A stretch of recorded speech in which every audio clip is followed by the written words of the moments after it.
किसकी सरकार बन रही है ये तस्वीर सामने उभरने लगेगी।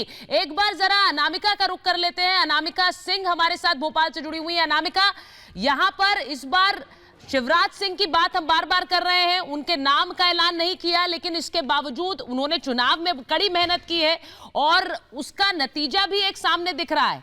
चेहरों की भरमार रही है बीजेपी के पास इस बार मध्य प्रदेश के चुनाव में। उनमें से एक चेहरा कौन सा होगा अगर सरकार बनती है, उस पर मोहर लगनी बाकी। बिल्कुल, देखिए शिवराज सिंह चौहान का नाम भले ही आगे ना किया गया हो, लेकिन शिवराज सिंह चौहान का एक रिकॉर्ड है सबसे के नाम और काम के समर्थन में होगा और भारतीय जनता पार्टी के कार्यकर्ताओं के परिश्रम के पराक्रम की विजय होगी।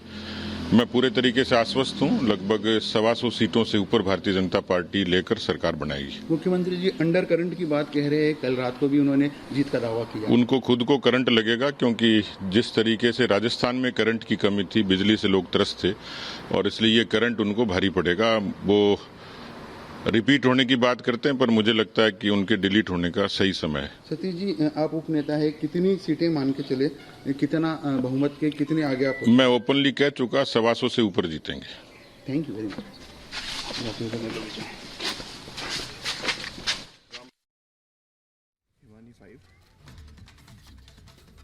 बिल्कुल, तो लगातार तस्वीरें भी हम आपको दिखा रखे हैं और किस तरह की प्रतिक्रियाएं आ रही है वो भी दिखा रखे हैं। एक बार जरा हम अनूप का रुख करते हैं, क्योंकि अनूप, अगर हम एग्जिट पोल की बात करें तो वहां पर साफ तौर पर आंकड़े ये कह रहे हैं कि यहां पर कांग्रेस रिपीट हो रही है, वापस सरकार बना रही है। लेकिन रमन सिंह से आपने बात की थी, वो पूरी तरह से कॉन्फिडेंट है। वो ये कह रहे हैं कि नहीं, हम इस बार सत्ता में आ रखे हैं। तो ये कॉन्फिडेंस जो है वो क्या, आखिर किस बेसिस पर वो ये कह रहे हैं? जाहिर सी बात है कि वो पार्टीज भी अपना सर्वे करवाती हैं।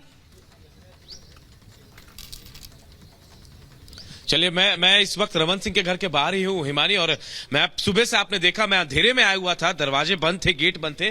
गेट खुल गया है, रमन सिंह उठ गए हैं, लेकिन वो 11 बजे तक बाहर आएंगे ऐसा कहा जा रहा है। 11 बजे तक कहीं जाने का कोई प्लान नहीं है। जिस बात का आप जिक्र कर रही थी कि रमन सिंह क्यों कॉन्फिडेंट है, तो देखिए 2018 की हम बात करते हैं, जब चुनाव जब आए थे, जब उस समय देखिए सिर्फ 15 सीटों पर बीजेपी सिमट गई थी। लेकिन एग्जिट पोल जो है वो ये कह रहे हैं कि 45 सीटों तक बीजेपी जा सकती है, और यही वो ताकत है, जिसकी वजह से वो कह रहे हैं कि आप हमें 15 से 45 पहुंचा रहे हैं, 40 पहुंचा रहे हैं, और मैं कह रहा हूं कि ये और ज्यादा जाएगा और बीजेपी सरकार बनाएगी। एक छोटा सा ब्रेक यहां पे ले रहे हैं, और ब्रेक के बाद हम लगातार इस बड़ी